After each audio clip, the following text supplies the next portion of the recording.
Kembali bersama saya Syarifah Rahma langsung dari perhelatan EBTKE yang digelar di AIS BSD Tangerang, Banten dan masih bersama saya di sini Bapak Danif Danusaputro selaku Direktur Utama Pertamina New and Renewable Energy.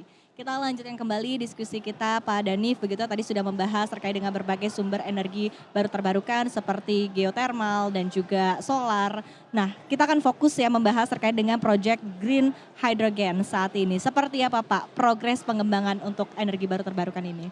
Ya, ini Green Hydrogen merupakan salah satu key strategic inisiatifnya Pertamina New Renewable Energy.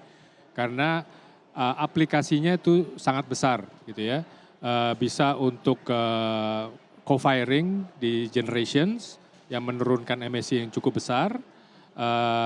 Juga bisa digunakan untuk mobility gitu ya. Untuk heavy industries, seperti semen dan juga steel making. Dan yang penting di mobility ini juga sangat besar untuk bisa di marine, sebagai marine fuel dan juga untuk di heavy truck transportations gitu ya. Dan yang terakhir yang lebih besar lagi adalah untuk keperluan di food related seperti pupuk dan lain-lain. Lalu turunannya dalam bentuk green ammonia.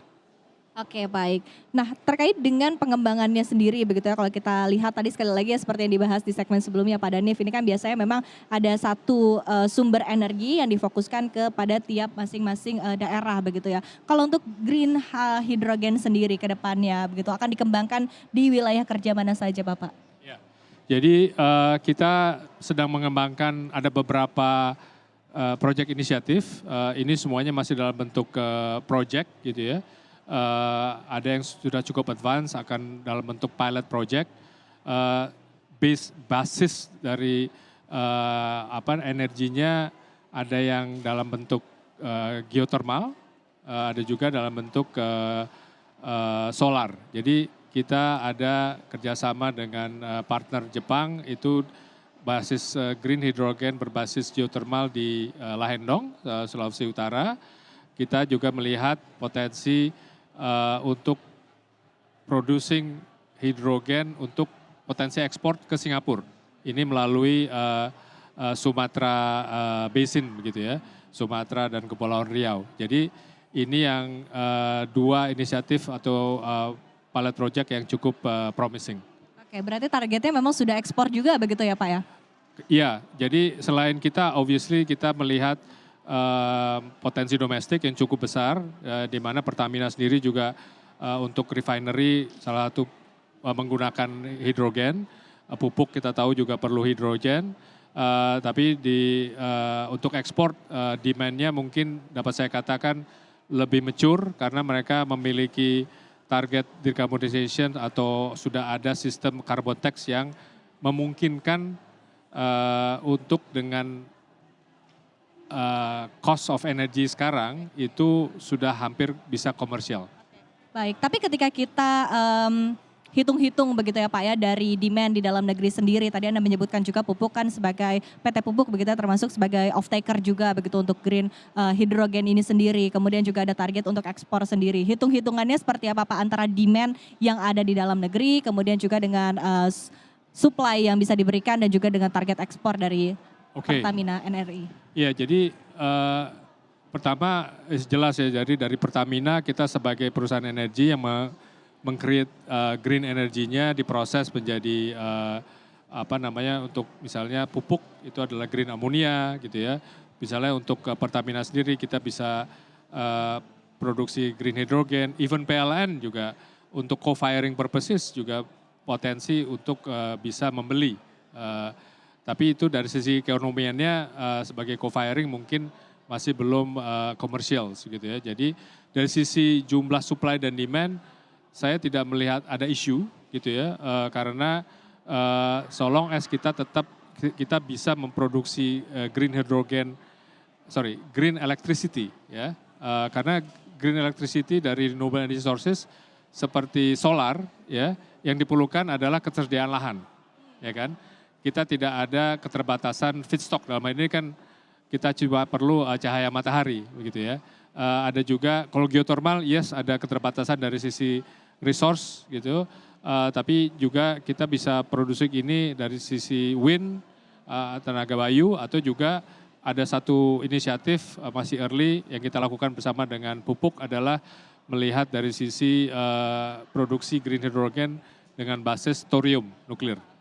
Oke, Pak Danif, sebetulnya ini juga menjadi pertanyaan dari masyarakat begitu ya Pak ya, seperti apa? Karena di saat yang bersamaan Bapak, kita ketahui semua pihak berbicara terkait dengan energi baru terbarukan. Semua pihak, semua stakeholder ini memiliki peran masing-masing dalam transisi energi baru terbarukan begitu ya. Ketika kita berbicara terkait dengan peran dari Pertamina New and Renewable Energy sendiri begitu secara konkret dan secara jelas begitu ya, seperti apa agar perannya sendiri juga sangat jelas begitu Pak ya, ketika kita compare juga dengan stakeholder lainnya.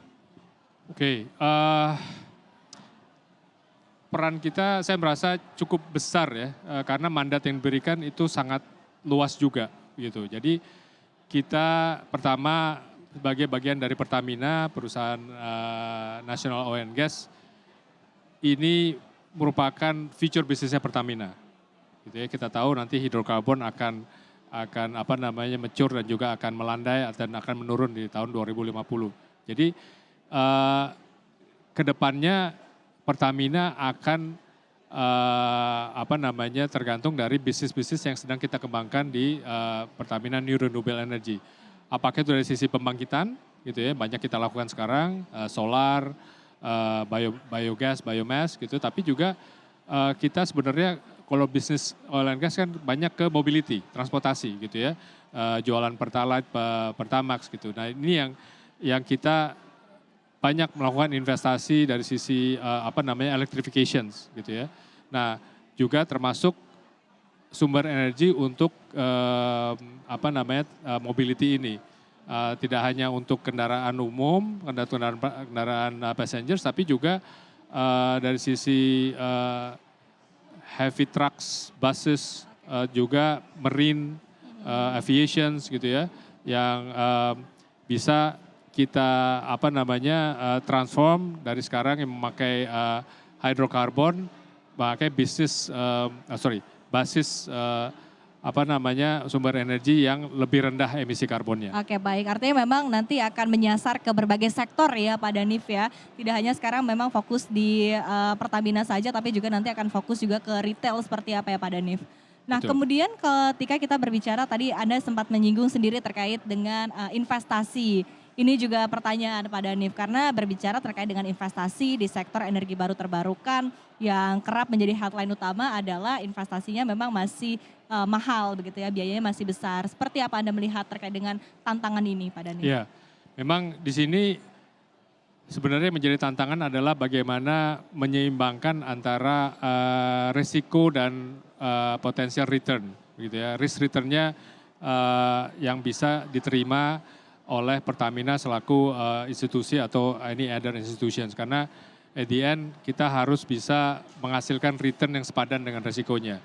Di bisnis EBT ini atau renewable energy masih cukup banyak mungkin challenges ya gitu ya, sehingga untuk bisa menghitung risikonya itu perlu ada apa namanya ketepatan gitu, karena risikonya dari sisi teknologi, dari sisi kebijakan gitu ya, masih belum either belum ada atau masih bisa berubah-ubah begitu ya. Terus juga dari sisi policy yang ada, di mana kita berkompetisi dengan sumber fossil fuel yang masih disubsidize. Jadi saya tidak melihat ada isu dari sisi capital availability, ya, tapi bagaimana bisa menghasilkan return yang sepadan dengan risikonya. Oke baik, tapi strategi dari Pertamina New and Renewable Energy sendiri untuk dalam hal pendanaan seperti apa Bapak? Apakah memang masih berfokus akan lebih cenderung ke kerjasama dengan berbagai pihak atau ada strategi lain? Ya betul sekali, jadi karena memang tadi yang saya sebutkan risikonya yang masih cukup tinggi atau ada beberapa hal yang masih belum jelas gitu, unknown factor. Jadi kita berpartner dengan counterparties yang memang apakah dia memiliki teknologi, pengembangan certain teknologi, proses, memiliki track record sebelumnya gitu ya, bisa membuat dari pilot menjadi economic scale, atau kita bisa berpartner dengan pihak yang sudah menjamin offtake, begitu kan. Nah jadi di sini kita mempunyai banyak partner gitu ya, different type of partner, strategic partner, financial partner, even strategic tadi apakah memiliki teknologi, apakah memiliki off-taker atau combination dari dua-duanya. Oke, baik. Terkait dengan kerjasama begitu Pak yang sudah dilakukan oleh Pertamina New and Renewable Energy yang sudah bisa didisclose seperti apa? Apa saja dan kerjasama dengan siapa saja? Baik, jadi di Green Hydrogen kita bekerja sama dengan TEPCO, Japanese Counterparties, Utilities. Kita dapat pendanaan dari NEDO untuk proyek yang sama. Juga Green Hydrogen untuk Sumatera Basin kita bekerja sama dengan Singapore Counterparty gitu ya, dengan Chevron juga gitu. Jadi itu untuk Green Hydrogen. Untuk terkait dengan Natural Based Solutions kita melakukan sinergi BUMN. Pertamina dalam hal ini bekerja sama dengan Perhutani yang memiliki banyak land bank. Untuk geothermal kita sudah bekerja sama dengan Masdar, gitu ya. Masdar adalah perusahaan dari UAE yang perusahaan renewable yang sudah memiliki portfolio secara global dan cukup besar dan sangat agresif. Oke, baik. Menarik sekali Pak Danif, artinya memang sudah begitu banyak ya langkah konkret yang dilakukan oleh Pertamina New and Renewable Energy begitu ya untuk mencapai target net zero emission di tahun 2060 sudah jelas begitu tadi roadmap-nya di tiap-tiap sumber energi yang akan dilakukan dan juga kerjasama yang sudah dilakukan oleh Pertamina RNI. Terima kasih Pak Danif atas diskusinya sangat menarik. Semoga sukses Bapak dan bersama kita optimis ya Pak ya mencapai target net zero emission di tahun 2060. Terima kasih Pak Danif, sukses dan sehat selalu untuk Anda. Sama-sama. Dan demikian perbincangan kami bersama dengan Bapak Danif Danusaputro selaku Direktur Utama Pertamina New and Renewable Energy langsung dari event EBTKE Connect ke-11 2023 di AIS BSD Tangerang, Banten.